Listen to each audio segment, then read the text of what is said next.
Okay, we have come back. Let's start the next case. This is case 11. I meant to start this last night, but I got a little bit preoccupied with something. A Tudor murder. So I'm going to work into overdrive here and try to get all stars collected soon. Matthew, there's a rogue time traveler who sabotaged our time machine back in Egypt, and we've been unable to return home ever since. We tried contacting Chief Scott in 2029 for help, but no one came to our rescue. Now the only thing that'll show us how to fix our machine so we can get back to the present is a treatise on time travel written by Leonardo da Vinci. We tried to find this treatise in the 1960s, but the pages we needed were missing. They must have been torn out by the saboteur. At least Kai was able to modify our time circuit so we can travel back in time, if not forward. This means we can go to the Renaissance and get help from Da Vinci himself. History states that the Italian genius was living in France in 1515 under the employ of the king, so that's where we've got to travel to. I gotta say, meeting Da Vinci in person sounds pretty cool, not to mention Renaissance kings and queens, and musketeers. Well, Matthew, for now you need to hold on tight, because we're lifting off in 3, 2, 1...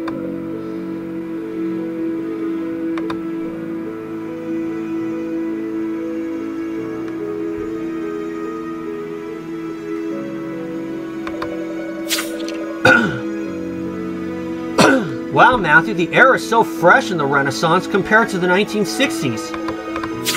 Matthew, the air may be fresh, but I think we miscalculated a bit. We've landed in England. But Leonardo da Vinci, the man we're after, was said to be living in France at the time, wasn't he? I know, and now we'll need to wait for our machine to recharge after our time jump before we can travel anywhere else. Matthew, I have been studying up on Renaissance history. This country of England, it has a king, yes? Indeed, and not just any king. We've arrived at in the heyday of Tudor England, and Henry VIII sits on the throne. Henry's infamous for being a pig-headed tyrant who loved to have his wives beheaded. He had 6 wives in total, but for now he's still married to his first, Catherine of Aragon. He sounds almost as bloodthirsty as some of our Egyptian pharaohs. Murder, help. Matthew, did you hear someone screaming murder? We need to find out what's happening. Yes, but you'd better get changed into period-appropriate clothes before you investigate. And be careful, Matthew.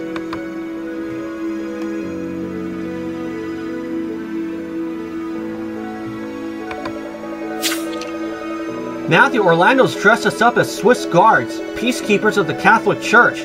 Europe is mostly Catholic in 1515, so they were respected everywhere. Anyway, I think those screams of murder were coming from around here. Guards, help! A great calamity has befallen us at the royal palace. 'Tis Queen Catherine. She has been murdered. What? But Catherine wasn't meant to die like this. I mean, she was too young, wasn't she? Our poor queen, found dead in the throne room, and the king's off hunting and don't even know yet. The Lord save us. Fear not, good sir. We shall go to the palace at once and find out what happened to Queen Catherine. I know for a fact that she was the one who delivered the male heir. Oh no, that was Jane Seymour. She was the Spaniard, Catherine of Aragon.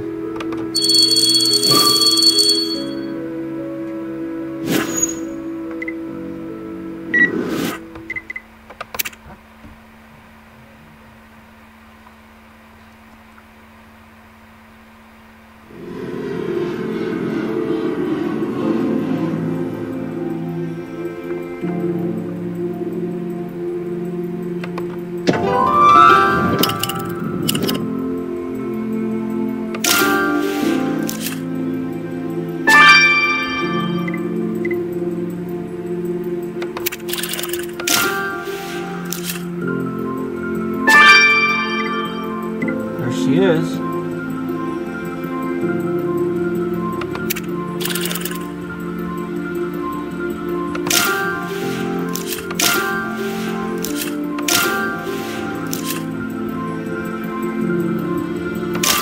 There we are.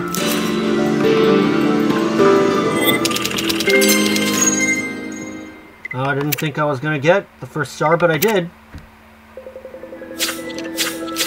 Matthew, the Queen's face has been split apart like a rotten pomegranate. She's definitely dead. Who would dare to kill a queen, and so violently?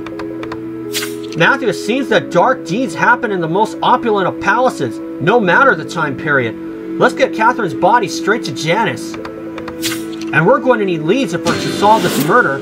Perhaps stitching this tapestry back together will give us one.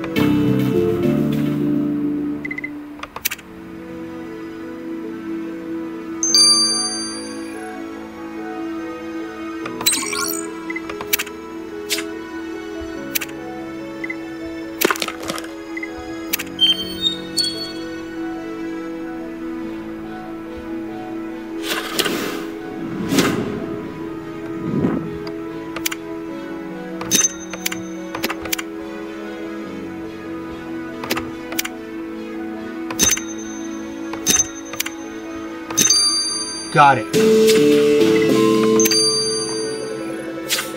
Matthew, this tapestry is labeled The Hunt at Bushy Park. And it's true, that person looks a lot like King Henry VIII, based on the portraits Orlando showed us. That peasant we bumped into told us the king was off hunting. Maybe he's in this Bushy Park.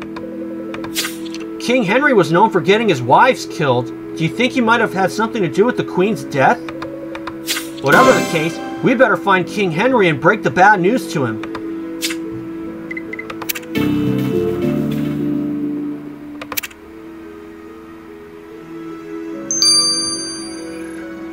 Okay, I'm gonna need to get some stars, so sit tight, folks. Okay, I got myself up to 6 stars.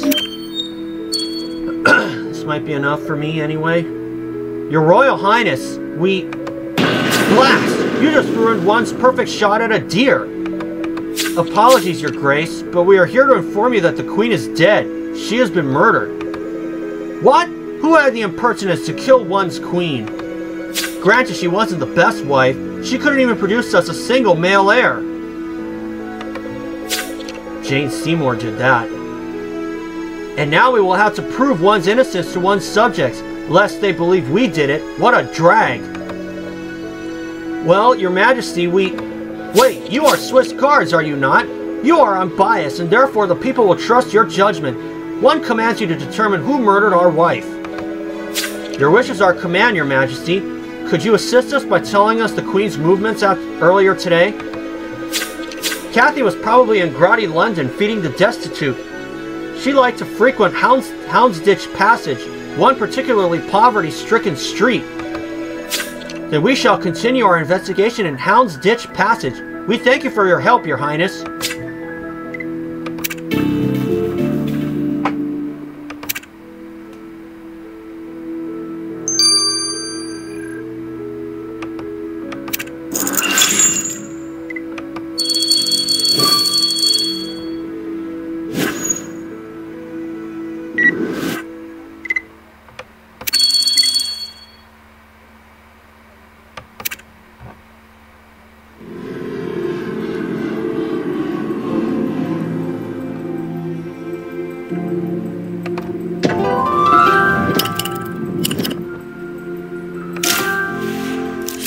Nice. Pile of manure. Ugh. Horse dung.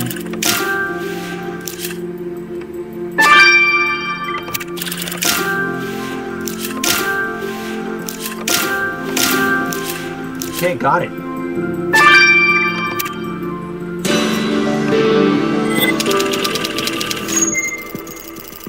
Hey, yeah, alright. Matthew, I take back what I said about the fresh air. This street smells worse than the dirtiest alley in Alexandria.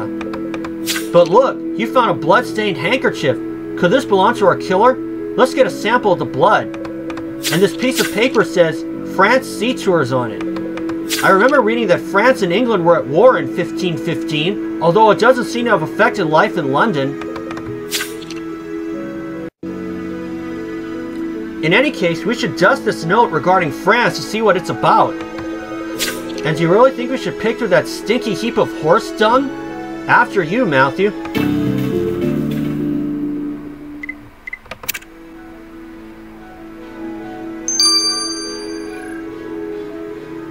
I'm going to be gathering more stars, so sit tight, folks. I know I don't have enough. I likely don't have enough, but I'm going to get all stars. I'll see you all then. So just a moment. Okay, I got myself a fair amount of stars, so let's get everything. So I have a few more to get to, but I'll do that in due time.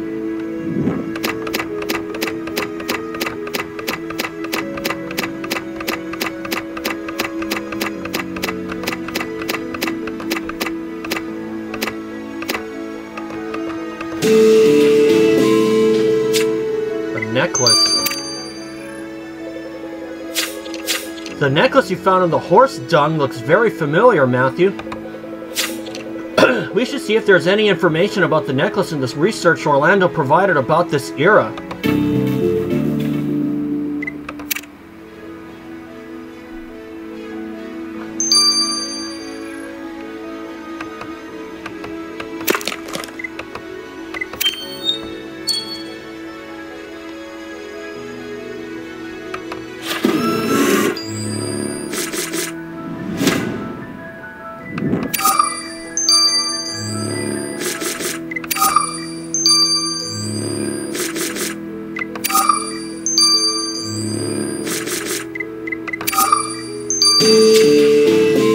Anne Boleyn's necklace. Convicted of treason in 1536. Matthew, I was right. I had seen this necklace before in one of Orlando's history books. It belongs to a woman named Anne Boleyn. According to historical accounts, King Henry was supposed to divorce Catherine so he could marry Anne. That's meant to happen 18 years from now. But for now, Anne is just a lady in waiting for the Queen. That means they were close companions. We should speak to her.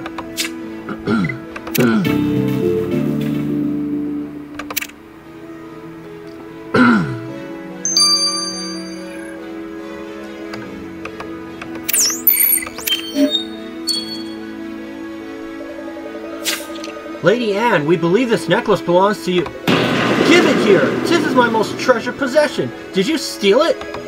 No, we found it in Houndsditch Passage down in London. Ah, yes. I must have dropped it while feeding the poor souls this morning with my queen. The Queen is precisely why we are here, milady. She has been murdered. Queen Catherine? Why would someone murder her? She was the most superlative person in the royal court. You seem very close to the Queen. Do you know she had any enemies? Do you really dare to insinuate that the saintly Queen Catherine had enemies? Milady, we know all about court politics and intrigue. You can't expect us to believe that no one disliked the Queen. Think as you wish. My dear Queen was like a mother to me. I shall mourn her death for all eternity.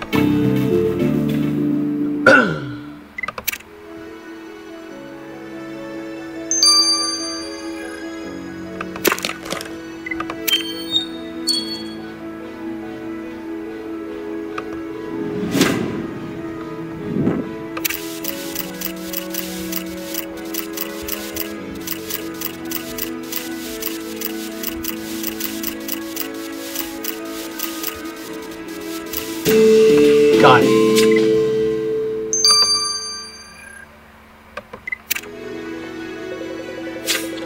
Matthew, this is a ticket for a sea voyage from France.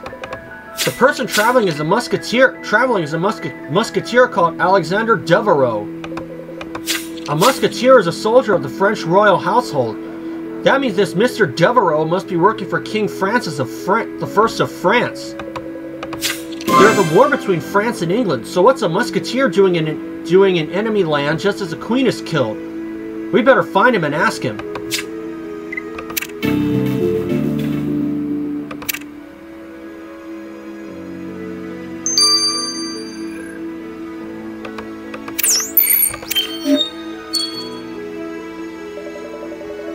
Excuse me, sir, we are Matthew and Nebbit of the Swiss Guard.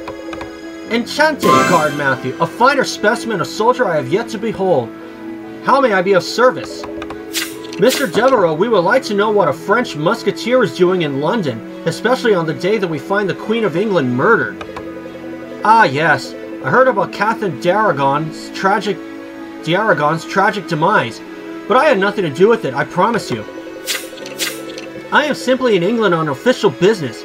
I have been sent here as King Francis' emissary with an important message for King Henry. And what is this message? It will be my dearest desire to tell you, but I'm afraid I have been sworn to secrecy.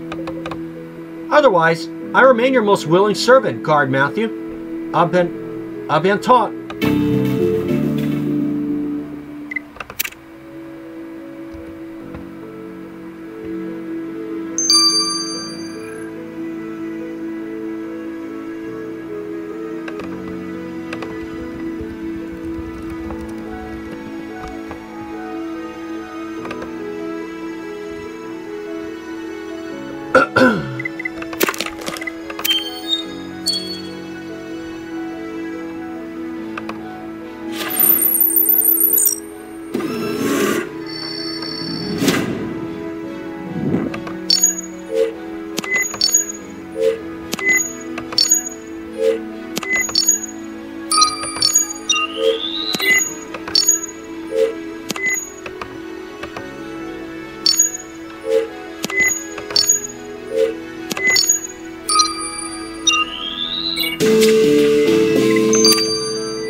Let us deliver the blood sample from the handkerchief to Theo, Matthew.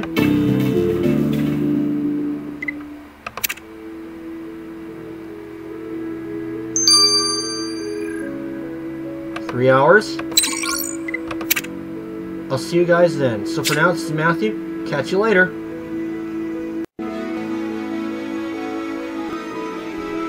Oh good, it's starting. Okay folks, we've come back.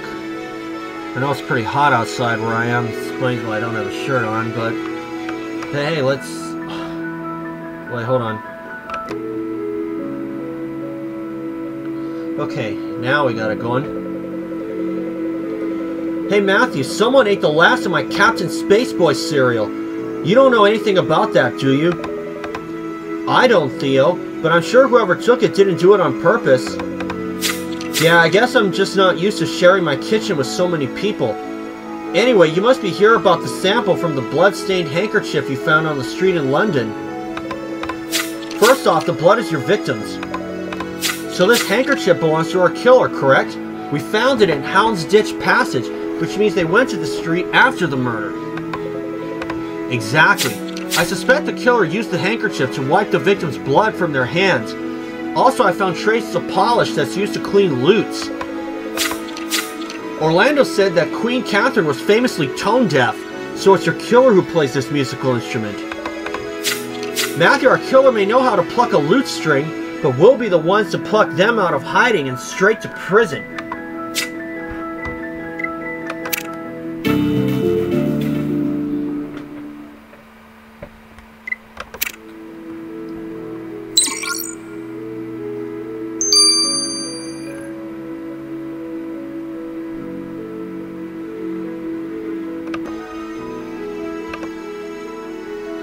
Alright. Now let's go ahead and speed up the autopsy. I know I'm a little bit behind because I didn't start last night. Matthew, I can't imagine who had the gall to murder the Queen of England in such a gruesome manner. We were wondering the same thing, Janice, but tell us, what do Queen Catherine's injuries reveal? You don't need me to tell you that half her face was split apart. But did you notice that her right ear is missing? It's been hacked right off. By Osiris! A missing ear on top of her mess of a face? What kind of weapon could have caused such horrific injuries? Well, I noticed deep, evenly spaced perforations in the wounds. I consulted Orlando, and one weapon from this era fits the bill. A morning star. A morning star? That sounds pretty. It certainly isn't. A morning star is a type of mace with a heavy metal spiked head. One blow would have been enough to fatally wound the queen. Also, I found traces of leech slime on the victim. When people were sick in this time period, they'd make cuts in their skin and use leeches to suck out their blood in order to balance their humors. They called this bloodletting. Queen Catherine had no bloodletting wounds on her body, So it's your killer who has recently partaken in this pseudo-medical procedure. Matthew, it looks like our killer loves leeches, and their slimy trail will lead us straight to them.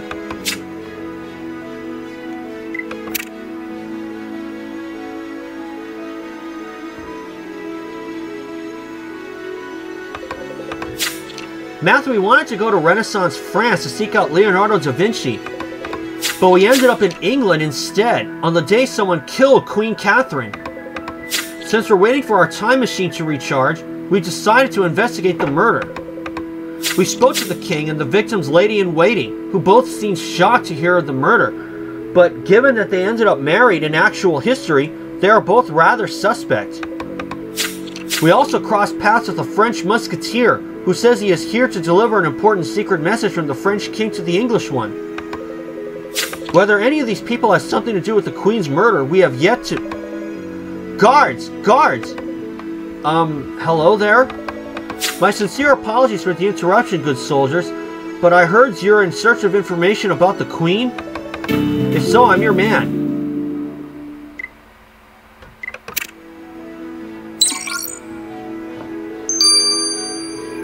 And we'll see you guys for Chapter 2. Don't go anywhere. Okay, we are back. Let's start Chapter 2 of A Tudor Murder.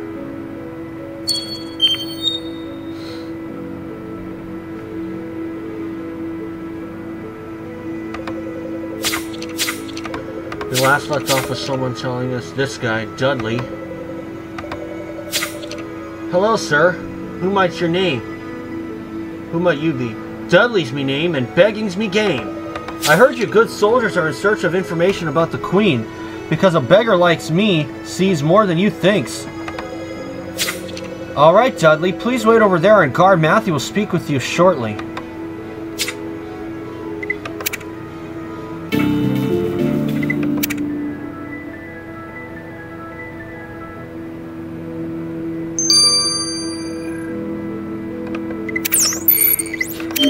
Let's see what this guy has to say. Okay, Dudley, you say you have information about the Queen? Queen Catherine were a good person. She helped people who was down on their luck, like me. You see, I was a successful peasant once, but I've been begging here ever since I lost me potato farm to blight one cold winter. Anywho, the Queen were always kind. Sometimes she even treated us poor folk with food from the tavern. The Queen went to a tavern? Which one? If I tells you, will you give me some coin? Or if you ain't got coin, I'll set some scrumptious wild boar meats. Dudley, rest assured that you shall be properly rewarded for your information. Alright, Queen Catherine took us to the Mangy Lion down the street. Thank you, Dudley, you've been very useful. We'll make our way now to this Mangy Lion Tavern.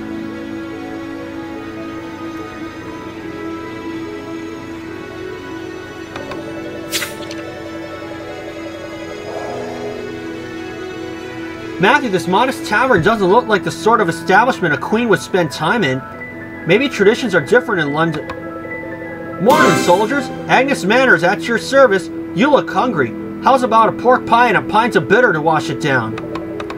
Actually, we're investigating the murder of Queen Catherine, and we believe she frequented your tavern. Cor blimey, the Queen's been murdered? But you must have heard wrong about Her Majesty visiting me pub. She wouldn't be seen dead in a place like this, if you'll excuse the pun. Well, Miss Manners, I'm sure you won't mind if we search your establishment anyway.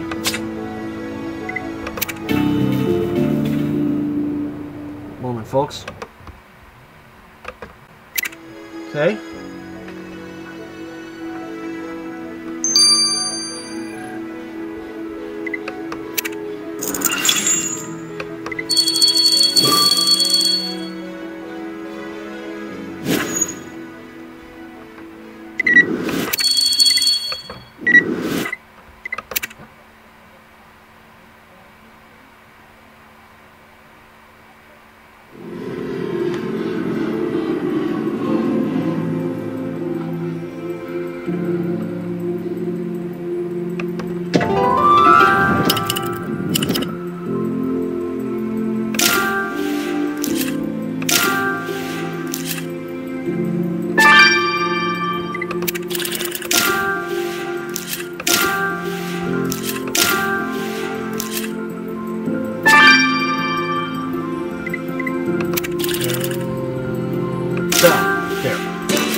agree, Matthew. This ornate box looks out of place in this downtrodden tavern. Let's unlock it. And you think something might be hiding in that pile of dirty dishes?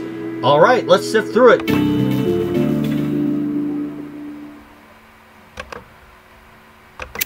Okay.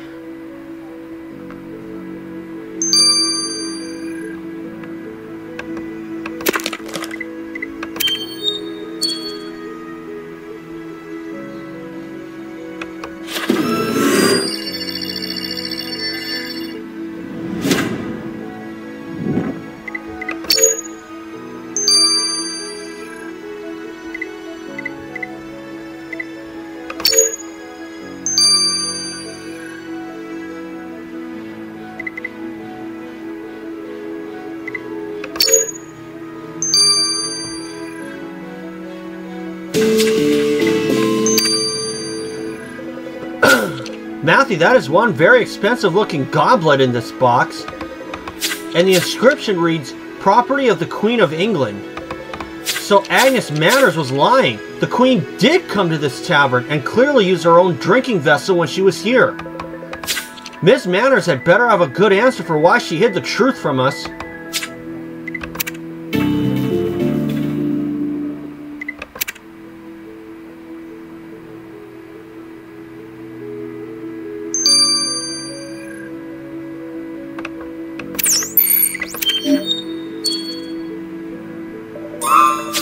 Miss Manners, we found the Queen's personal goblet, which proves that she came to your tavern. Why did you lie to us? Alright, you got me. It's just that I swore to my Queen that I would keep her visits a secret. You see, the Queen loves me tavern, and who wouldn't enjoy being entertained by my lute playing while eating me famous hot cross buns? Her Majesty thought the folks at the Mangy Lion was genuine, not like them fawning courtiers in the royal court who'd say only what she wanted to hear. That's why she didn't want anyone to know she were coming here. She didn't want any of them posh lot following her and sullying the place with their false airs and graces. I see. And did you know of anyone who wanted to harm the Queen? Here in my tavern? Heavens no. But I'll tell you this for free. If you want to find the Queen's killer, look closer to home.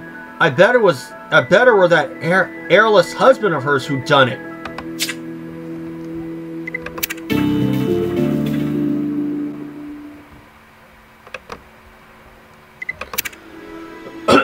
Okay.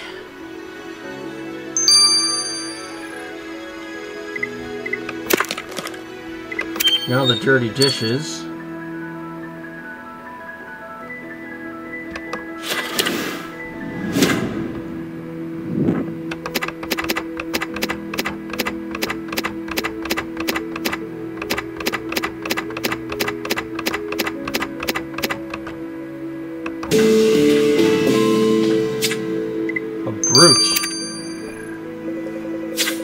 Matthew, someone dropped this brooch in the pile of dirty dishes. It has a coat of arms on it with lion and rooster symbols.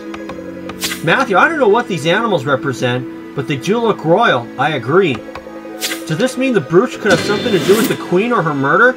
Let's see if Orlando can help.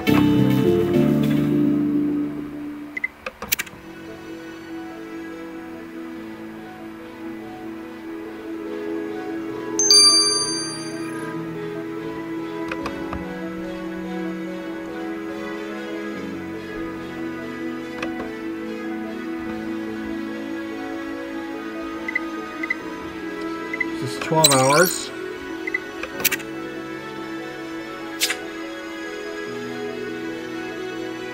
And I'll see you guys when this is done. So for now, this is Matthew. Catch you later. Okay, we have come back. Let's get the results of the brooch from Orlando.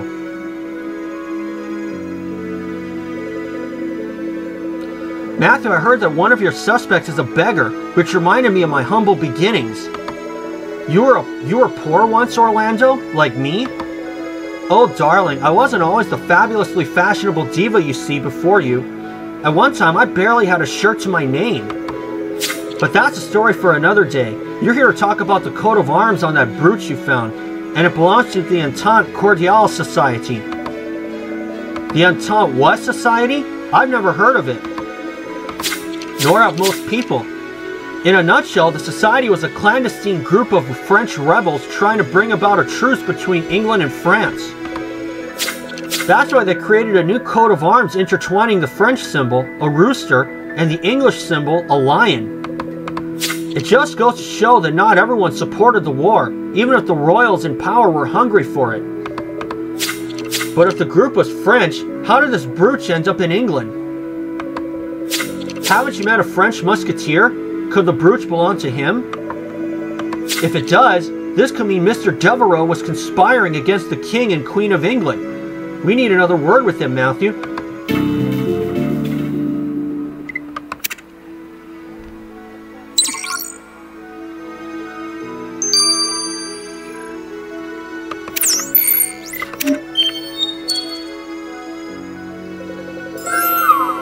Elle était belle comme une rose et douce comme une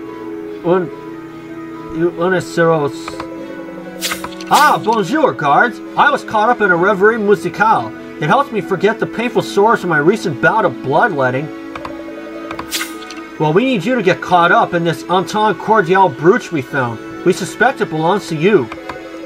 Ah, well, as the English expression goes, the cat is out of the bag, so I had better be frank. I told you I had come here as an official envoy for King Francis, but in fact, I am a messenger for the Entente Cordiale Society. We want a truce between England and France once and for all. But warmongering King Henry refused to even hear me out, so I tried to get Queen Catherine on my side instead. I approached the Queen at the Mangy Lion Tavern, but she was outraged that I even dared to suggest she would go against her husband. Well, let us hope he didn't harm the Queen because she wouldn't cooperate with you. Guard Matthew, I am all for peace. Killing the Queen would not have helped my cause. Now I must take your leave, but I wish you luck in uncovering the perpetrator. Well, Matthew, charming as Mr. Devereux is, I'm not sure I believe him. Let's see if we can find any more evidence about the Queen's murder at the palace.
Got it. But I didn't get the first star. Nope. Matthew, this piece of paper is entitled An Ode to My Wife. Could the king have written this ode about our victim? Let's recover the lyrics. And perhaps repairing this torn cloth will give us another read.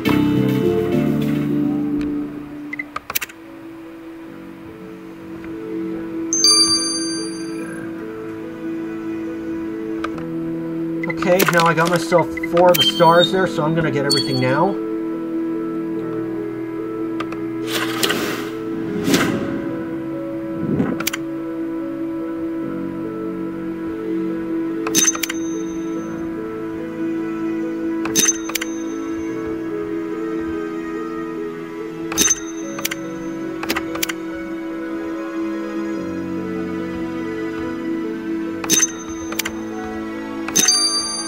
Got it. Looks like a tiara. Or maybe a headband. Matthew, when we found the Queen's body, she was missing her headdress. It looks like we might just have found it. We need to send the Queen's headdress to Theo right away.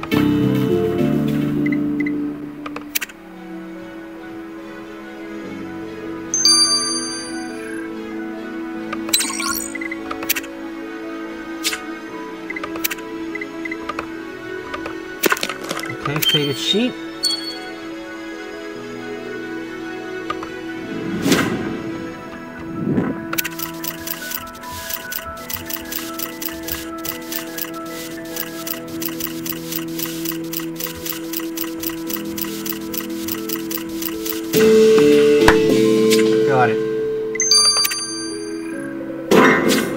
Matthew, this is no ode from King Henry to our victim. It's a threat. Listen to the lyrics. Catherine, my treacherous wife, a pox on you and your filthy lies, a pox on your blasted Frenchie and your sinful mornings of rumpy pumpy. Henry then goes on to say that he'll catch the queen one day and chop off her head. So Henry thought his wife was having an affair? We must request an audience with the king at once.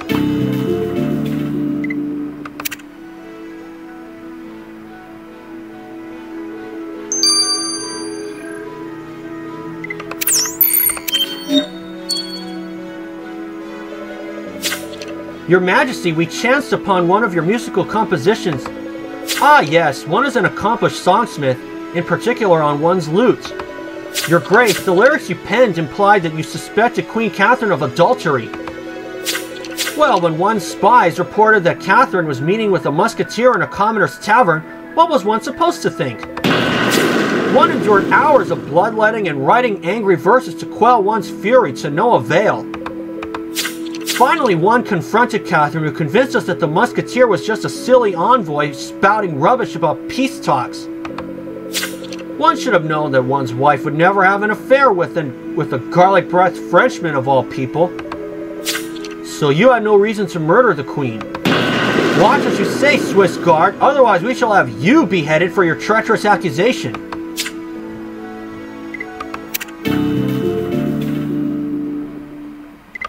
Okay. See you guys when this is done. When the queen's headdress is done, I'll see you all soon. Okay, folks, we've come back. Let's get the results of the queen's headdress. It's still pretty hot outside. Granted, it is nighttime. But there should be relief on the way soon. Matthew, I can't get over your Renaissance outfits. They really are quite something. I hope you're not laughing at us, Theo. We are highly respectable Swiss guards. Oh, don't get me wrong. You guys look impressive. It's just that I'm going to need to take some photos before all this is over. Well, before you do that, how about confirming that the headdress Matthew found belonged to the Queen? It did indeed. Her DNA was all over it. I believe her killer yanked the headdress off the victim's head and ripped it up in anger. I also found traces of cooked wild boar on the headdress. And these boar stains are on the areas that the killer would have had to handle in order to tear the headdress to pieces. Which means that it's our killer who eats wild boar. Nice one, Theo. Dudley told us he loved wild boar, didn't he, Matthew? I'll add it to his profile.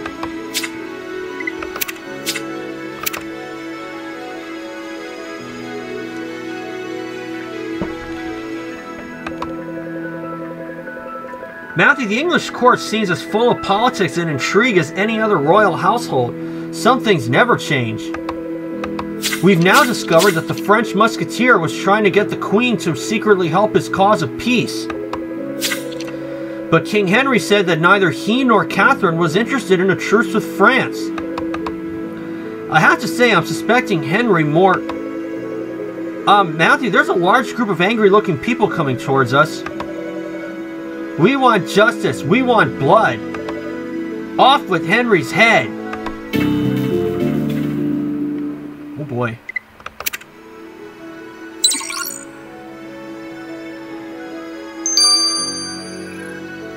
I'll see you guys for chapter 3. Do not go anywhere.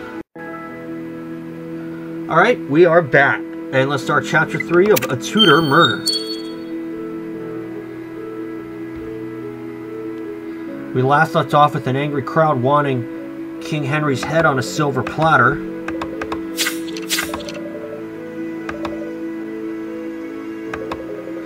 Good peasants, what seems to be the matter?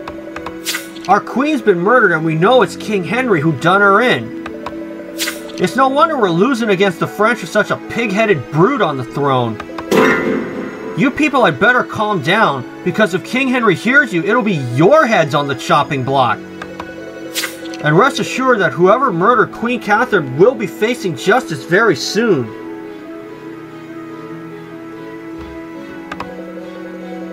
Matthew, it's clear the peasants are in an uproar.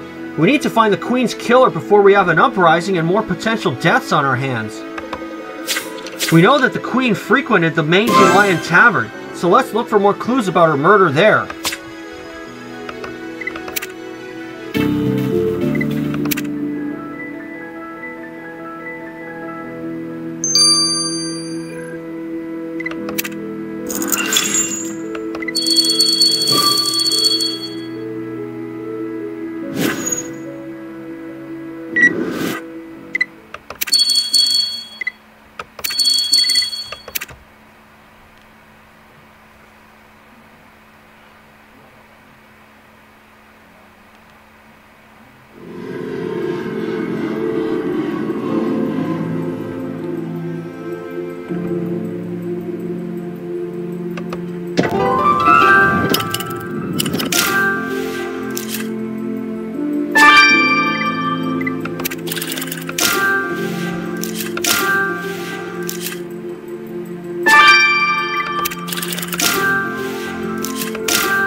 Still got the first star, though. By Anubis' fangs! Matthew, this portrait of the Queen has been vandalized. Perhaps collecting the brown powder left on the painting will help uncover the perpetrator. And this book must belong to the Queen. Her initials are on it. We'd better unlock it. Also, I am curious to know why someone tore up this document. Let's tape it back together. Matthew, tensions are running high and our time is running low to solve the Queen's murder. So what is it you always say? Let's do this.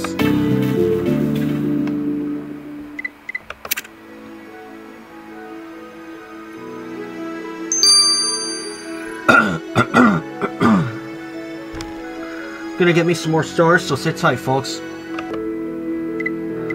Okay, now I got all 5 stars.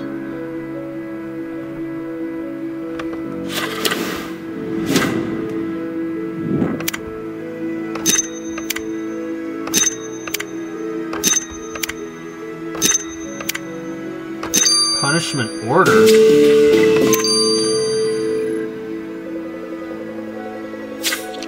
Matthew, this is a punishment order for Dudley, that beggar we met.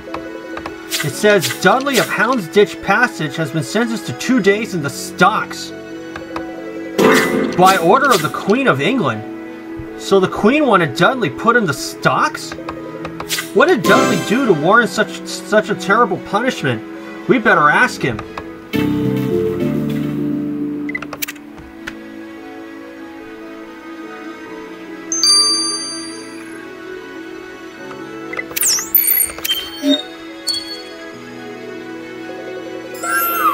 Guard, Matthew. Ratty McRatface here is hungry. You ain't got any crumbs I can give him?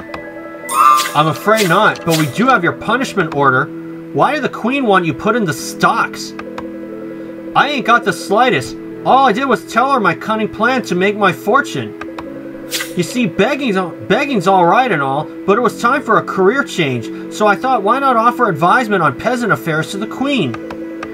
I followed Queen Catherine to the tavern so I could tell her all about becoming her peasant liaison officer. But instead of being impressed, she blew her top and decided to have me punished. Have you ever been put in the stocks, Guard Matthew? I wouldn't wish it on me worst enemy.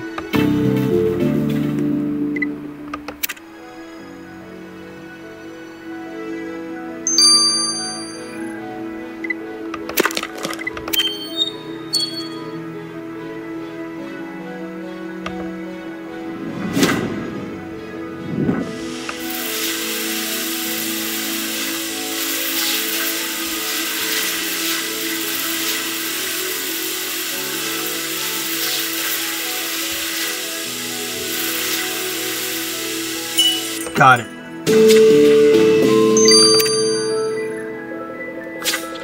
Let's put that brown powder from the defaced portrait of the Queen under the microscope, Matthew.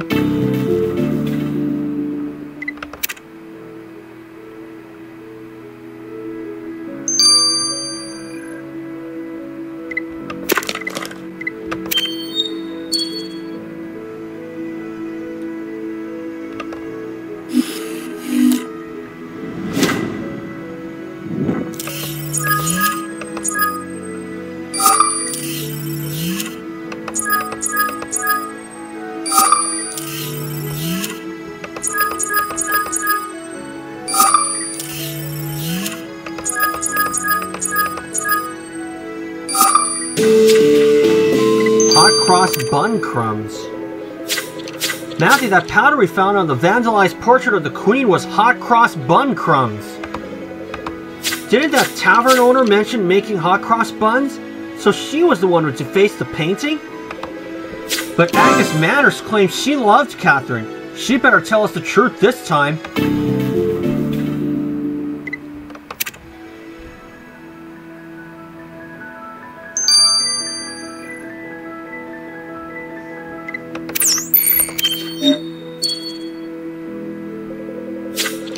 Hello again, guards. Has the aroma of me delicious wild boar gravy lured you back into me tavern? Actually, it was your hot cross buns that lured us to this royal portrait you defaced. Why would you ruin the painting of a queen you claim to love? I did love Queen Cath, but she wouldn't stop complaining all the bleeding time. Suddenly, me tavern wasn't clean enough, me customers too smelly. All her moan and started putting off the regulars.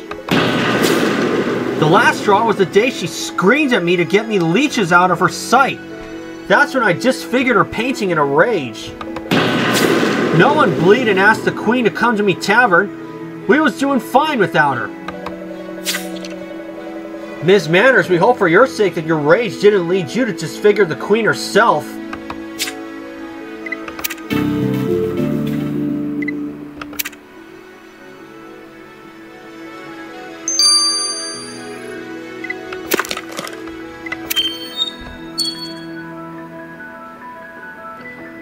Now the book.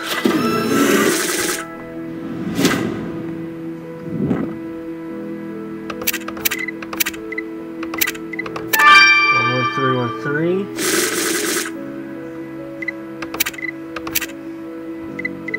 19393. I know this can get really tedious.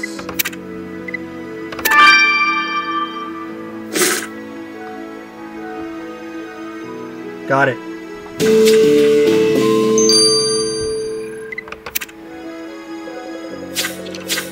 Matthew, this looks like the Queen's prayer book, but everything's written in Latin. You know how terrible I am at reading Latin. Let's ask Penelope to take a look at the book.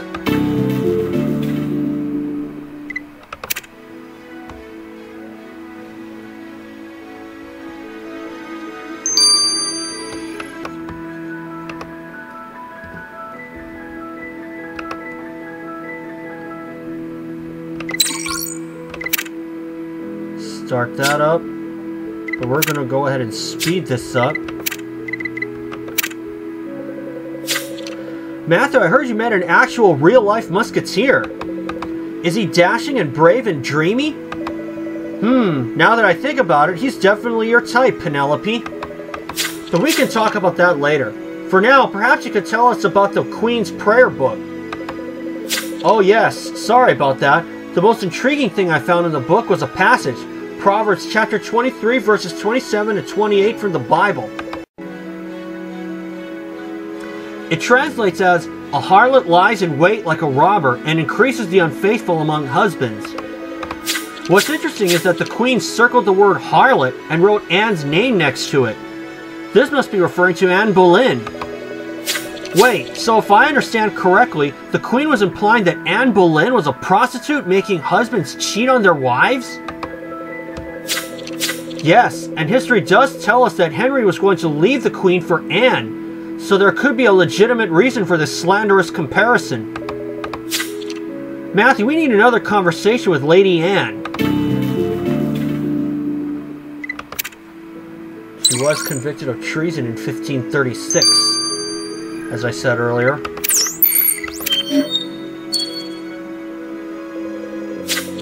You had better be quick, guards. I'm already late for my bloodletting appointment with the court physician. We shall take as long as we require, Lady Anne. Now please tell us why the Queen thought you were making husbands unfaithful. How the devil do you know about that? Listen, that silly old hag had got it into her silly old head that I was smitten by King Henry and was trying to seduce him. Just because Henry and I recently enjoyed a supper of roasted wild boar together while I played him the latest lute melodies, Did not mean my bosom's heeds for the man. And what did you do when the queen accused you of having relations with her husband? I denied it, obviously. How could she think I'd ever be interested in that hunting-obsessed simpleton? I am far too sophisticated for him.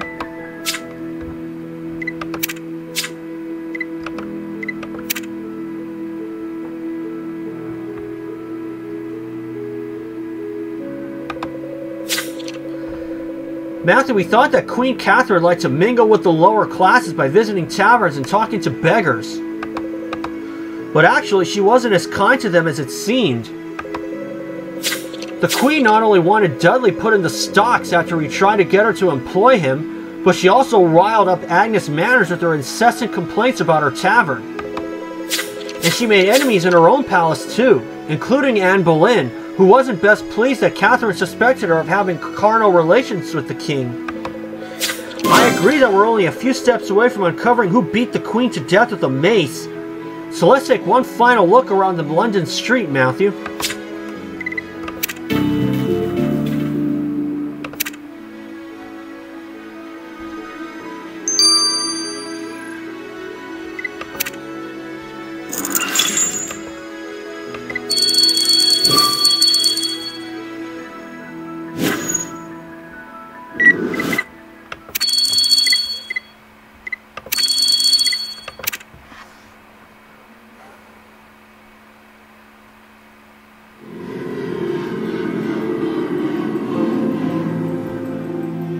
Well, as I said, it's been a really hot week this week.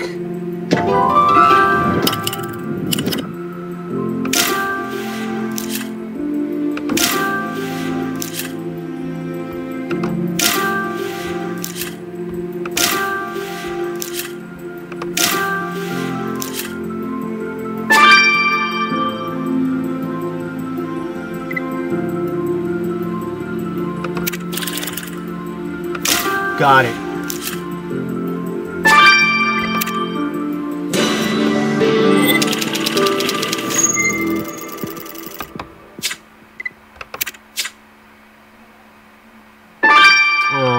Didn't you get the first star? Matthew, you found a morning star dripping in blood. Could it be our murder weapon? Let's get a sample of the gore left on it. But why did you pick up this foul-smelling bucket of food scraps? Oh, you want to look through it? Alright, let's get our hands dirty for the sake of our investigation, Matthew.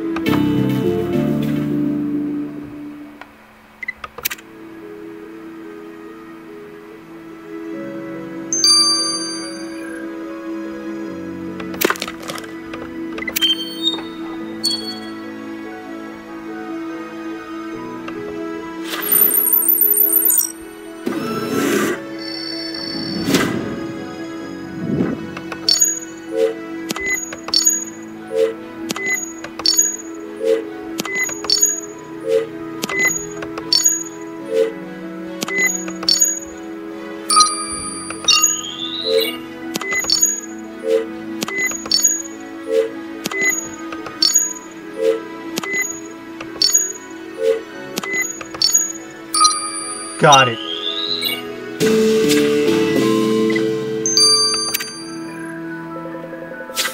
We better send that sample of blood and gore from the morning star to Theo right away, Matthew.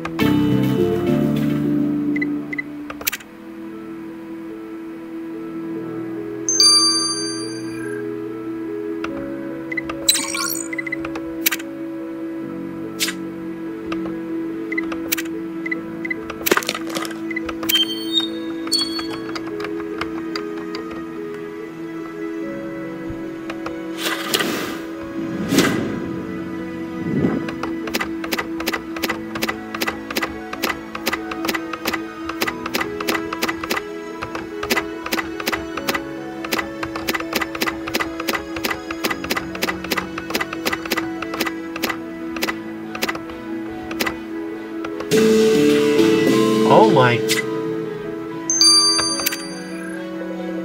Human ear. Holy Pharaoh! There was a human ear in the bucket of food slop! Janice told us the Queen was missing an ear, and the earring matches those our victim was wearing. This ear has got to be the Queen. Let's send it straight to Theo.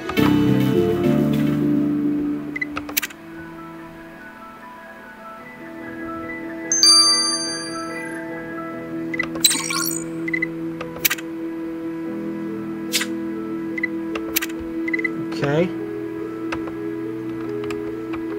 And we'll see you guys when these two are done. So for now, this is Matthew. See you then. Okay, we are back. Let's get the results to Bloody Core.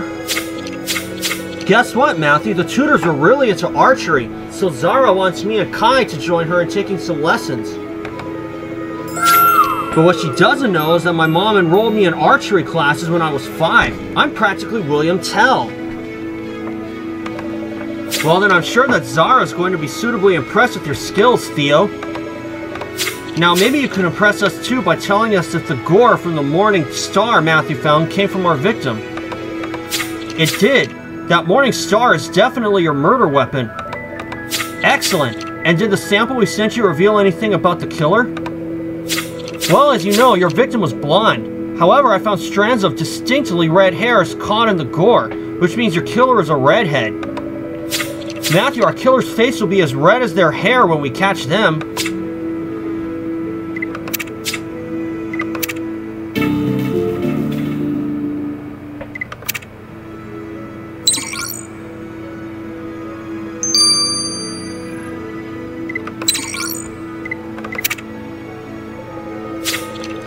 Matthew, please warn me next time before you send me a human body part.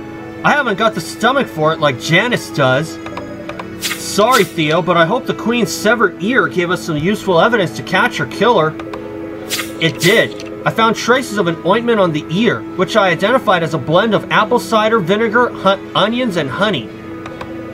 I shared the components of the ointment with Orlando, and he told me it was used in Tudor times to treat smallpox scars. The Queen never had smallpox, so her severed ear shows that it's your killer who is a survivor of this deadly disease, and has the scars to show it. Well, our killer may have survived smallpox, but they're not going to survive getting arrested by us, Matthew.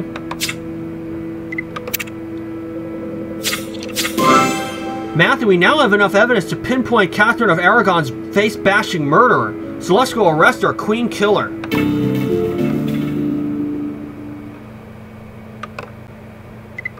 Right?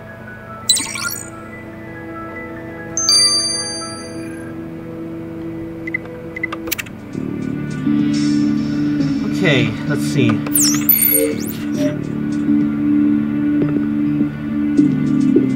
I do not see any smallpox scars.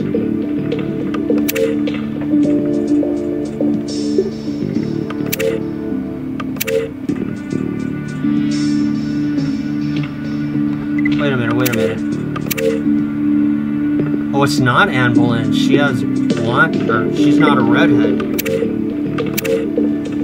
Just as I thought.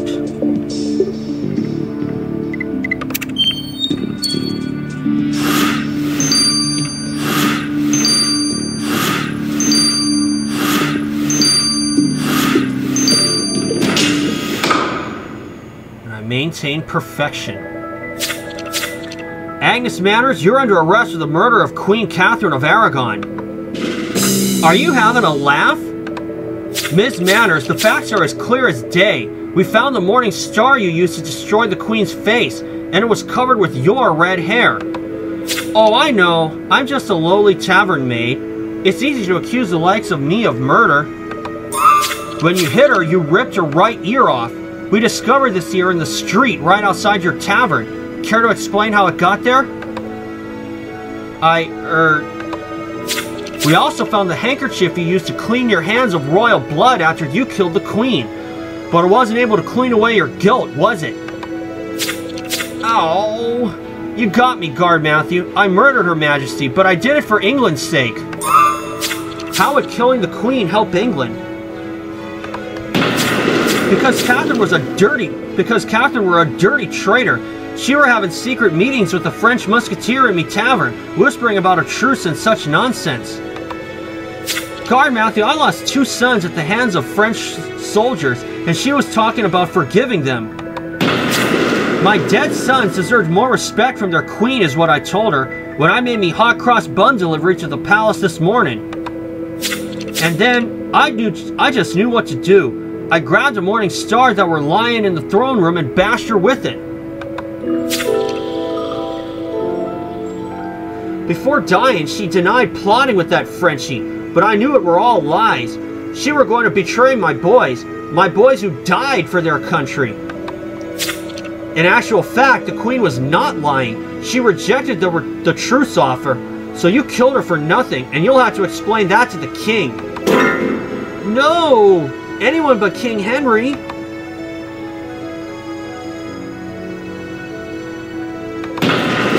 You, peasant woman! How dare you murder one's wife?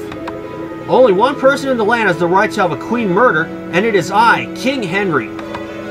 Your Majesty, I know now I were wrong, but I done it because I thought the queen were betraying England. Even so, it wouldn't have been your business to sentence her to death. One shall have you tossed into the darkest dungeon in the Tower of London until one sees fit to deal with you.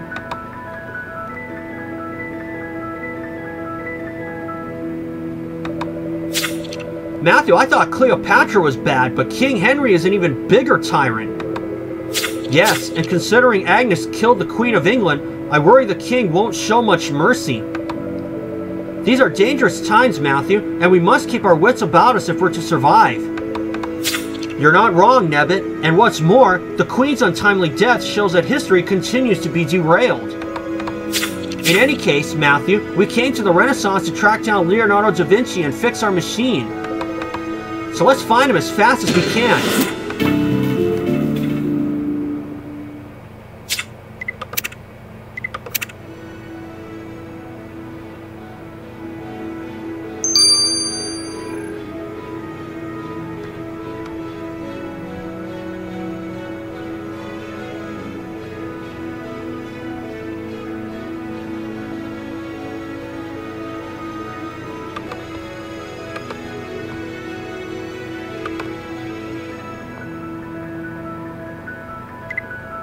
Alright, and we'll get to A Stroke of Genius 1.5 after this.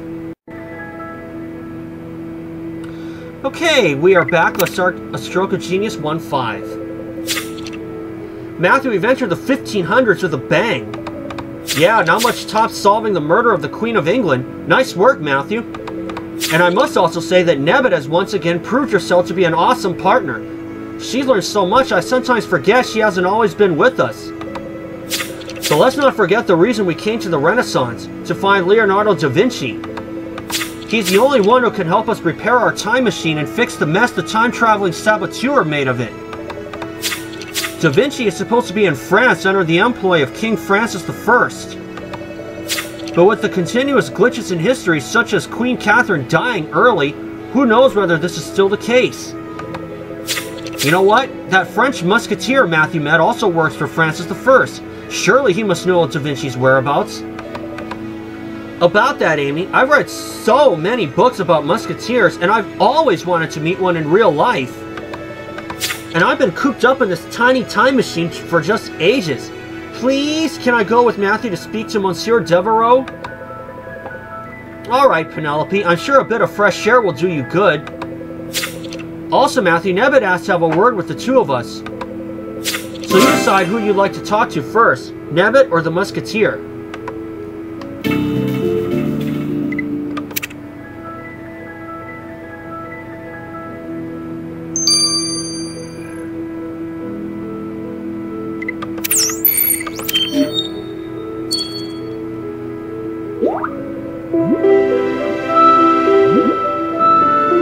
Guard Matthew, who is this ravishing creature you have brought with you? I'm Penelope. Penelope Sage. Enchanté, mademoiselle. To what do I owe the pleasure? Well, we're looking for Leonardo da Vinci. As you work for King Francis, we thought you might know where he is. Ah, oui, Monsieur da Vinci. He paints the most marvelous portraits, although none can compete with your beauty, Mademoiselle Penelope. Da Vinci was expected at the French royal court 2 months ago, but he never arrived. King Francis suspects English meddling. He thinks King Henry wants to steal the Italian genius from us. Even if King Henry knows where Da Vinci is, he's unlikely to tell us. What will we do? Well, the king receives reports from his spies around this hour every day. Perhaps if you intercept these communications, you will discover the whereabouts of Monsieur Da Vinci.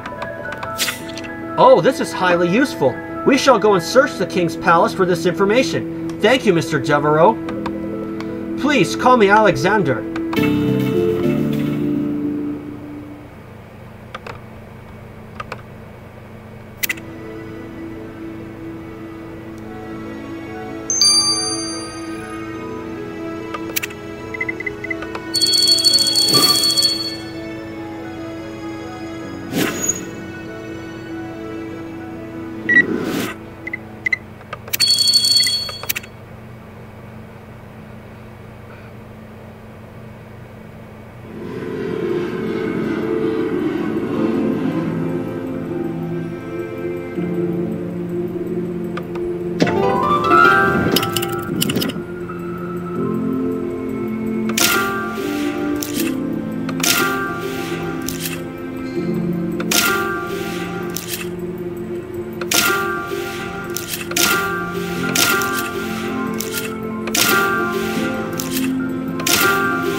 There. Pigeon. Right up at the top. Carrier pigeon.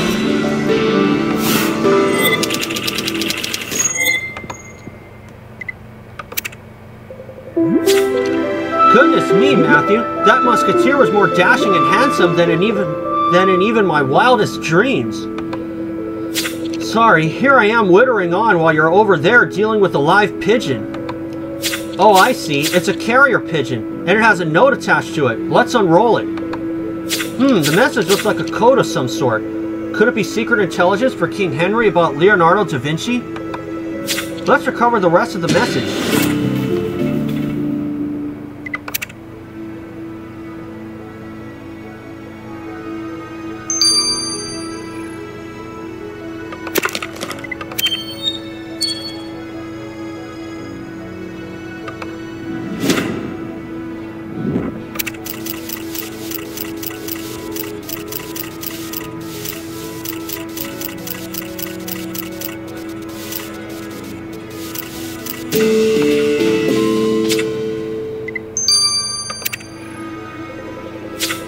Matthew, Orlando's fastest at decrypting codes. He'll tell us if this carrier pigeon note has any information about Leonardo da Vinci in it.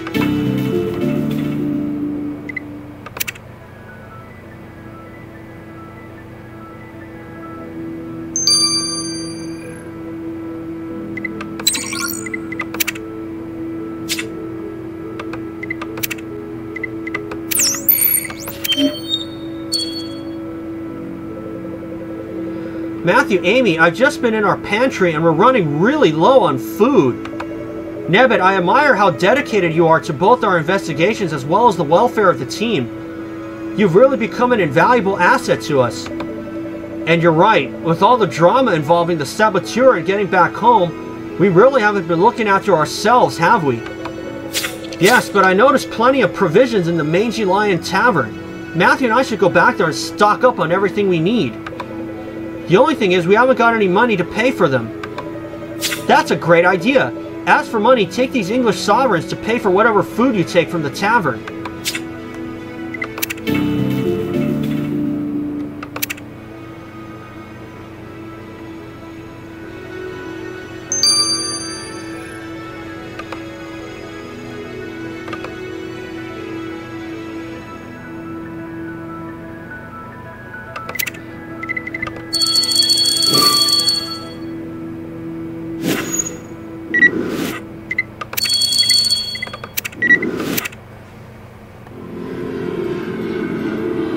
Okay, so with that being said,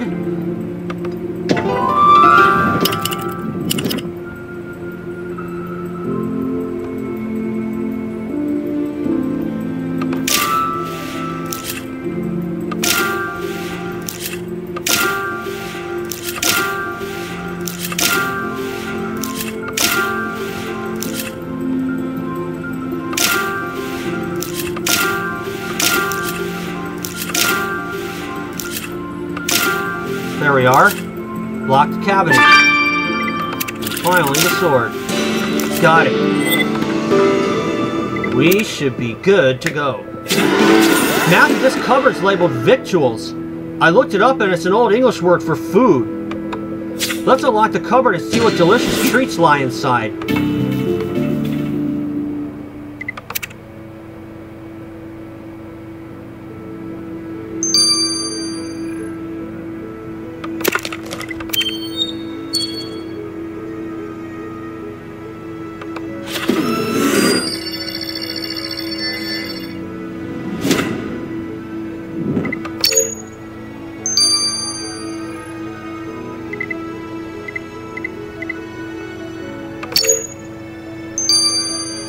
Huh?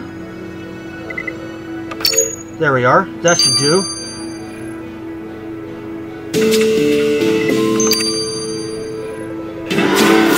Matthew, as they said in Las Vegas, we've hit the jackpot. There's enough food in the cupboard to keep our team fed for weeks. I'll collect what we need and pay at the counter.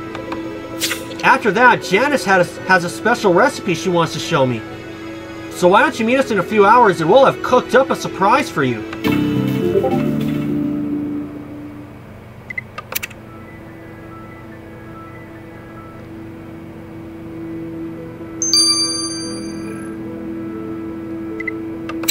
Okay, 9 hours. I'll see you guys when both of these are done. So for now, this is Matthew. Catch you later. Okay, we are back. Let's get the results of food supplies first. Hey Matthew, you got here just in time.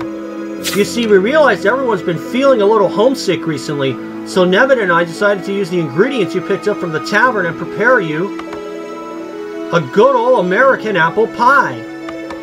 Doesn't it smell just like home, Matthew? But before we slice into it, Nebbit has a request that she's been feeling too shy to ask. Come on, Nebbit. Matthew, the thing is, I know what it's like to be poor and starving. I remember once I went for 2 days with only half a fig to eat. And it was Dudley, that beggar we met, who reminded me of those difficult times. So I thought we could share some of this pie with the poor fellow. Oh, you think it's a good idea? Oh, you think it's a good idea, Matthew? You're the best. Let's go find Dudley.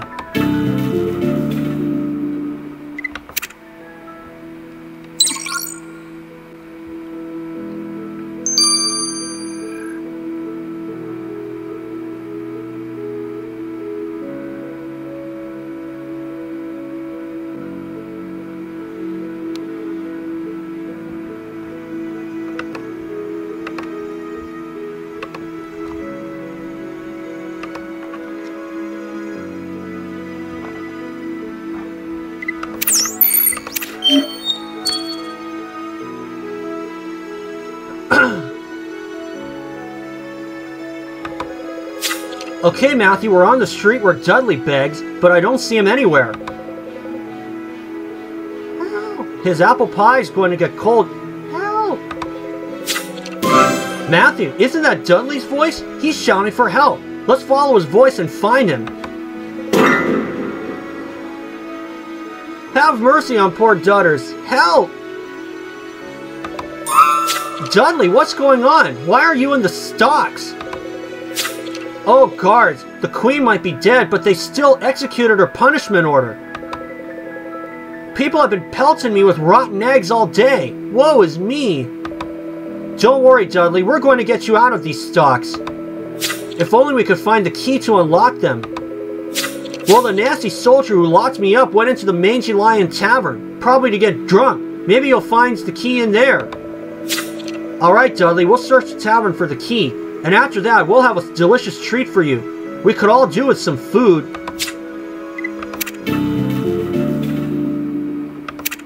Oh boy.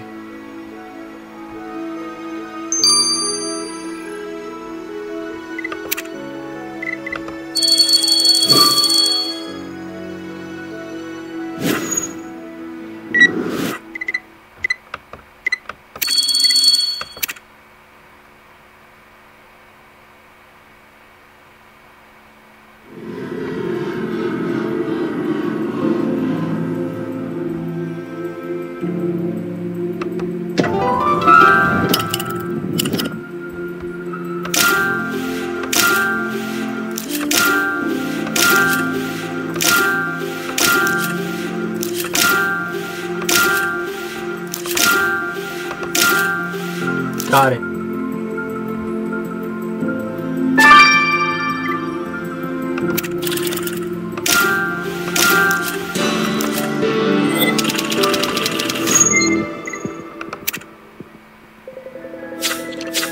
Matthew, I don't see any soldiers anywhere, but the lion insignia on this pouch looks pretty regal to me. It must belong to one of the king's soldiers. Let's see if we can find the key that'll free Dudley in the pouch.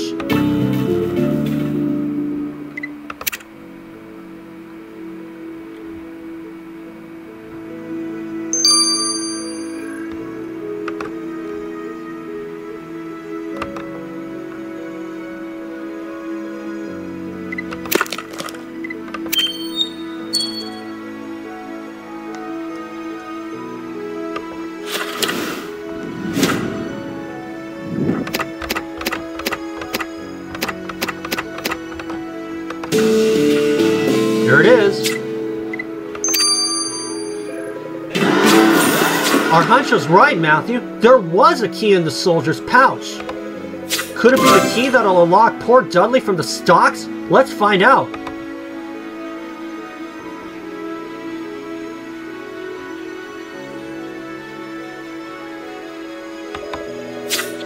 The key works, Dudley. You're free to go. And here's a slice of apple pie to warm you up. So you saves me from the stocks and feeds me too? Well, Dudley, I was once poor too, and endured nasty punishments from my masters. Guards, you've given me hope that my luck will change one day. I'll never forget your kindness. Adieu. Matthew, thank you so much for helping Dudley with me. It looks like you really appreciated it. I'll head back to the time machine now and cook some dinner for us.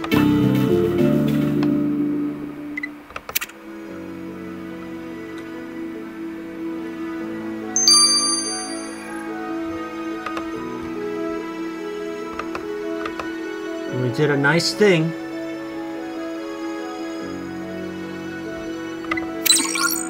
Now let's get the coded message. This is an utter catastrophe. Orlando, don't tell me you weren't able to decipher the coded missive for King Henry. Really, Penelope? That code was child's play for me. What I was exclaiming about is that the note states that Leonardo da Vinci is in Spain. The poor fellow's been arrested by the Spanish Inquisition.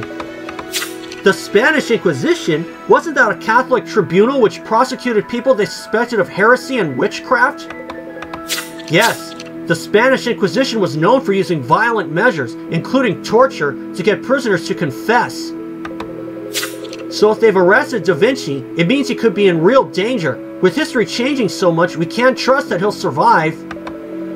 Matthew, we have to go to Spain and save Da Vinci. But first we need to go and tell Alexander what happened. It's only fair since he helped us locate the genius. I'm sure that's the only reason you want to speak to the handsome Monsieur Devereaux, Penelope.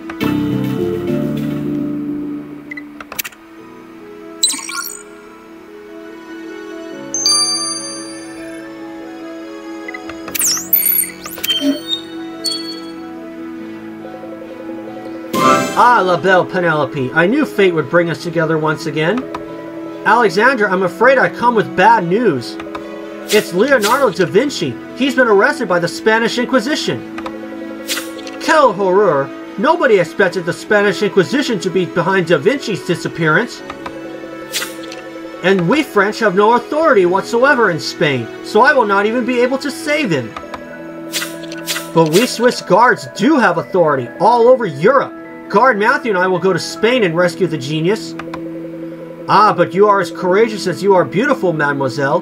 Please take my hat as a keepsake until we meet again.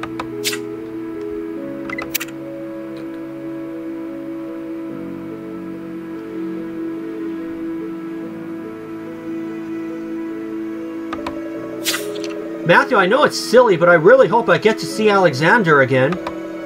But more importantly, I better go write up the report on our findings about Leonardo da Vinci.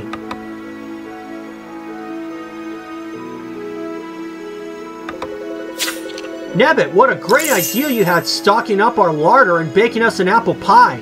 It's nice to know we won't be starving anytime soon.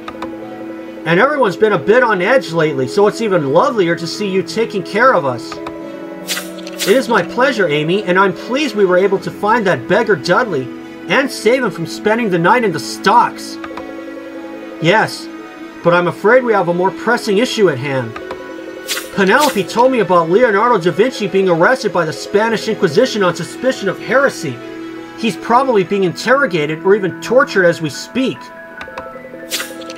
Matthew, it's clear that history has been completely altered, and we are well and truly on our own.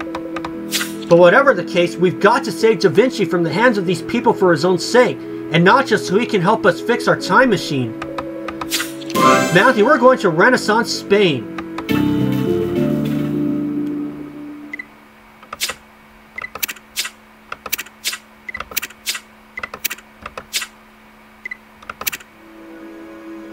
Looks like we've unlocked the shop.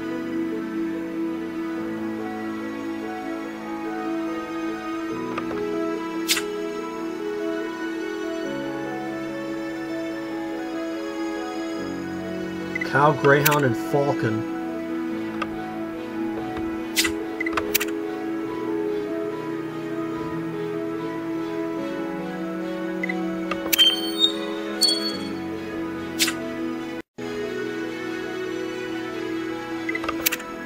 Had to restart because I had was down to a few seconds left for Bandicam recording.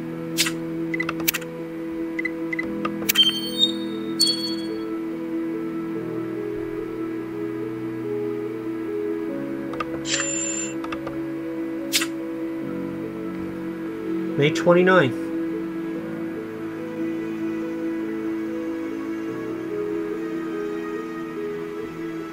Hey, that's a Wednesday. Okay. Cool.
Okay. That's gonna do.